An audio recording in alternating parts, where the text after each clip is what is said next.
Hello everyone, मैं advocate कीर्ति भारद्वाज आज आपका आपके अपने यूट्यूब चैनल लॉ ज्ञान में एक बार फिर से हार्दिक स्वागत करती हूं।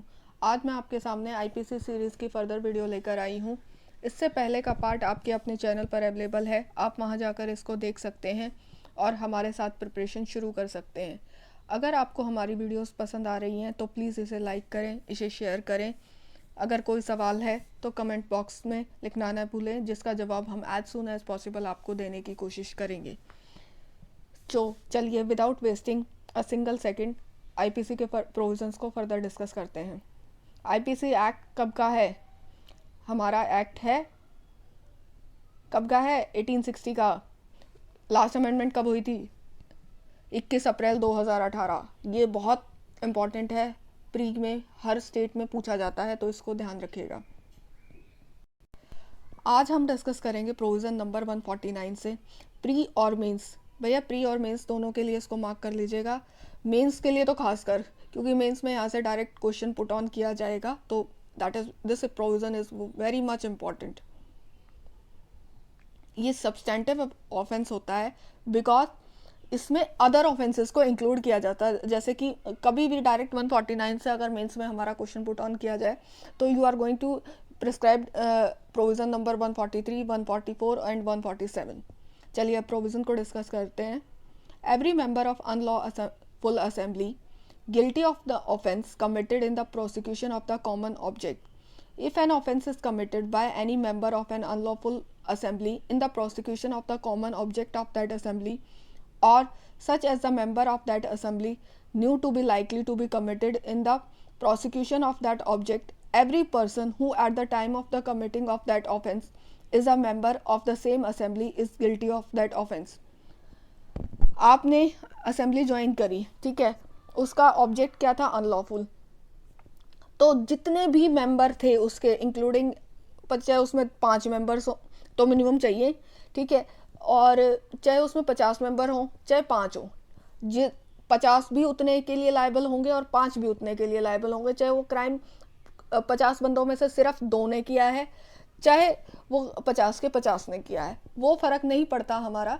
वो फ़र्क क्या वो हमारा ये सेक्शन क्या कह रहा है बेसिकली कि हर बंदा उस ऑफेंस के लिए लायबल होगा। ये चीज़ का ध्यान रखिएगा। जो सेक्शन नंबर 149 हमारा कह रहा है कि every person will be liable for the offence. ये सब्सटेंटिव ऑफेंस है, इसीलिए क्योंकि इसमें इंक्लूड किए जाते हैं अलग जो अदर ऑफेंसेस हैं हमारे। ये इसके लिए पनिशमेंट जो है स्पेसिफिकली अवेलेबल होती है।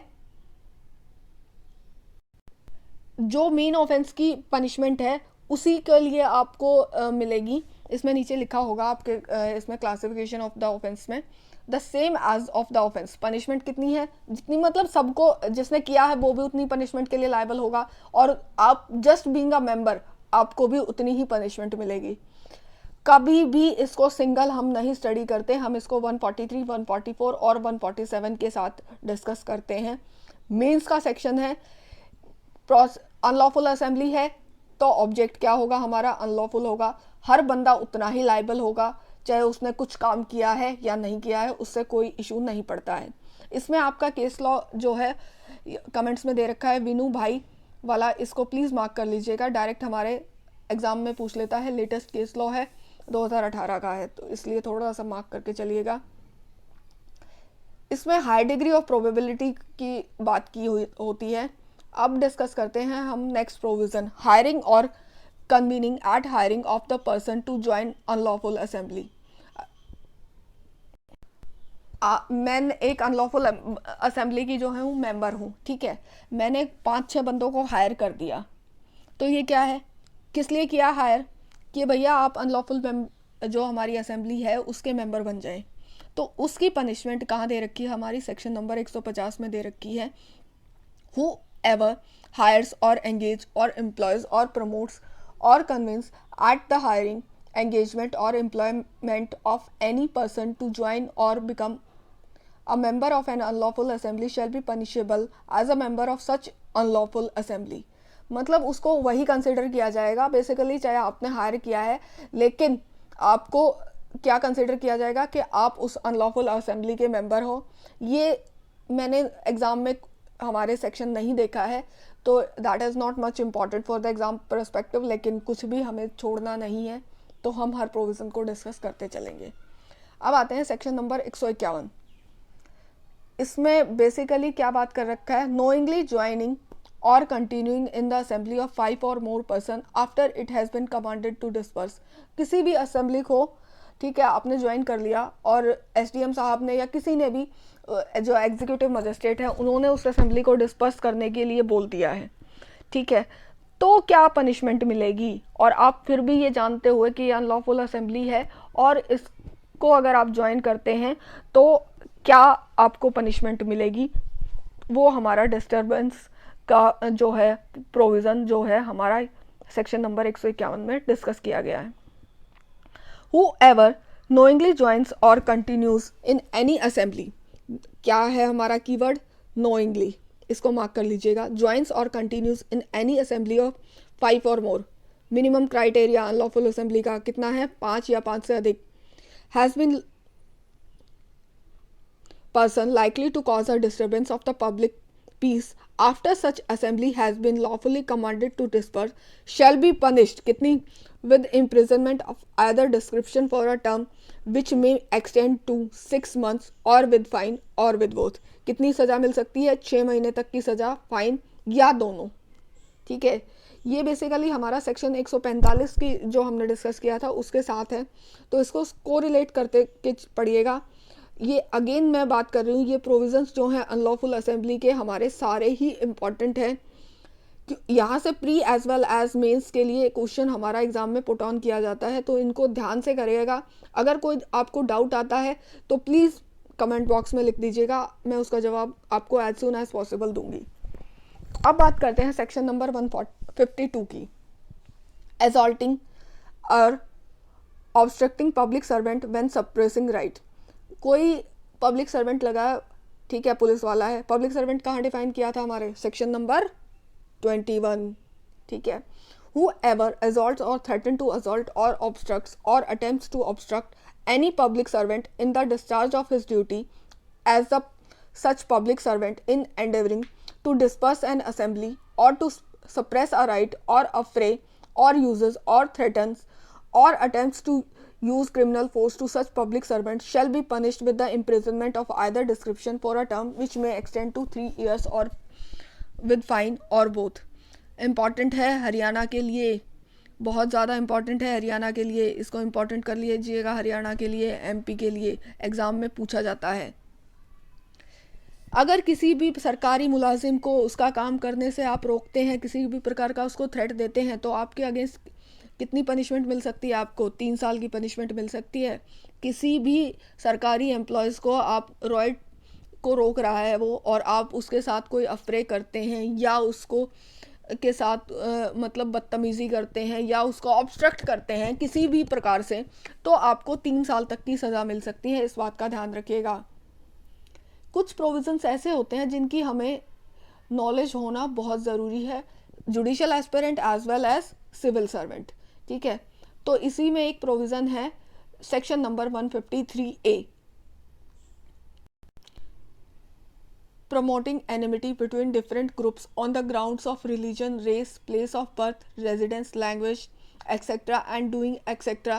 prejudicially to maintenance of harmony। मतलब किसी भी प्रकार से सामाजिक आप किसी ग्रुप के लिए, किसी कास्ट के लिए या किसी रिलीजन के लिए, जैसे हिंदू बड़े हैं, मुस्लिम छोटे हैं, अगर इस प्रकार का कोई भी कमेंट करता है या किसी प्लेस ऑफ बर्थ से या किसी की भाषा के ऊपर आप अगर कमेंट करते हैं या उसको प्रमोट करते हैं, पब्लिक हार्मनी को किसी भी प्रकार से आप डिस्टर्ब करने की कोशिश करते हैं, उसको नुकसान पहुंचाने की कोशिश करते हैं, वो किसी भी प्रकार से हो सकती है, बाय वर्ड्स, बाय किसी आप ऑर्गेनाइजेशन में घुस जाइए, ठीक है, और वहाँ पर आप जाके बदतमीज़ी कीजिए या उसके बारे में भद्दी भद्दी टिप्पणियाँ करते हैं, तो आपके अगेंस्ट सेक्शन नंबर 153A में केस दायर किया जा सकता है।